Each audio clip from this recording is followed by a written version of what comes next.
पुण्यातील गर्भवती मृत्यू प्रकरणी डॉक्टर घैसास यांच्यावरती पुणे पोलिसांनी गुन्हा दाखल केल्यानंतर आयएमए आणि हॉस्पिटल बोर्ड ऑफ इंडियानं आक्रमक भूमिका घेतली आहे। डॉक्टर सुश्रुत घैसास यांच्यावर पुणे पोलिसांकडून गुन्हा दाखल करण्यात आलाय।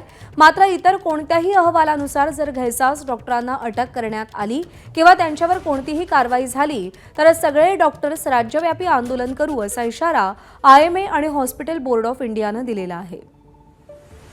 या पार्श्वभूमीवर आयएमएचे अध्यक्ष डॉक्टर सुनील इंगळे आणि संदीप पाटील यांच्याशी बातचीत केली आहे शिवानी पांढरे हिनं। आयएमएचं नेमकं म्हणणं काय आहे हे जाणून घेण्यासाठी माझ्यासोबत आयएमएचे अध्यक्ष इंगळे सर आहेत। सर, आयएमएची नेमकी आत्ता भूमिका काय आहे?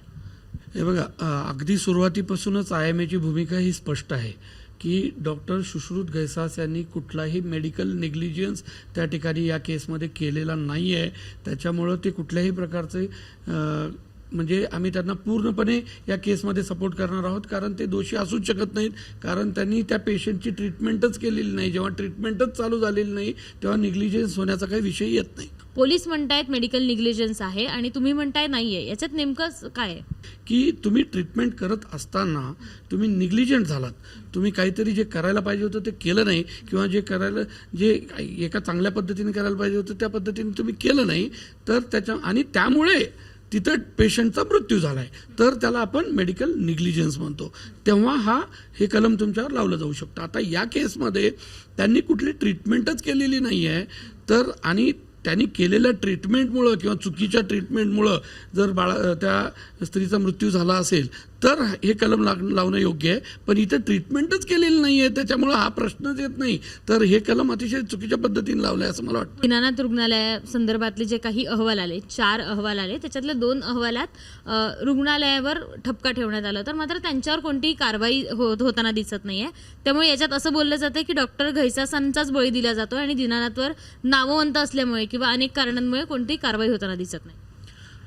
नक्कीच आपण जे म्हणतोय की मेडिकल निग्लिजन्सची पोलिसांनी जी काही कारवाई केलेली आहे, तर ससूनचा रिपोर्ट म्हणतोय की ते निग्लिजंट आहेत आणि आयएमए म्हणतोय की निग्लिजंट नाही आहे।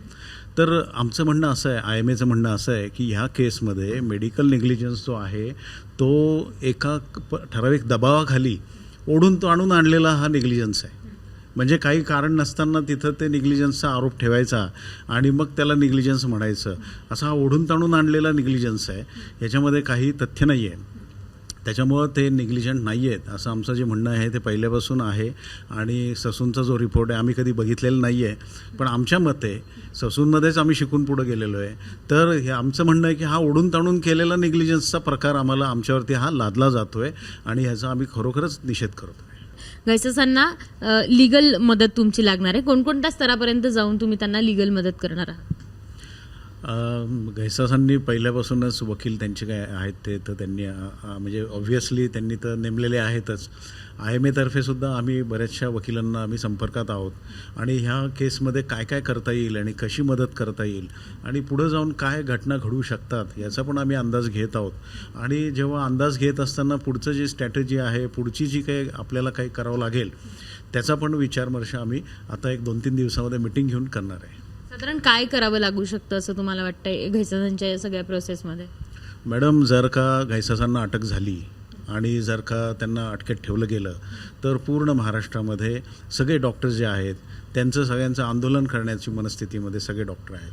आंदोलनाचा साधारण तुम्ही सगळ्या डॉक्टर असोसिएशनकडनं इशारा देत आहेत की जर त्यांना अटक झाली तर आम्ही आंदोलन करतो? बरोबर आहे, कारण आमच्यावर कुणावर अन्याय होत असेल तर आमच्या हातामध्ये दुसरं काही नाही, फक्त आंदोलन करणं एवढंच आमच्या हातामध्ये आहे।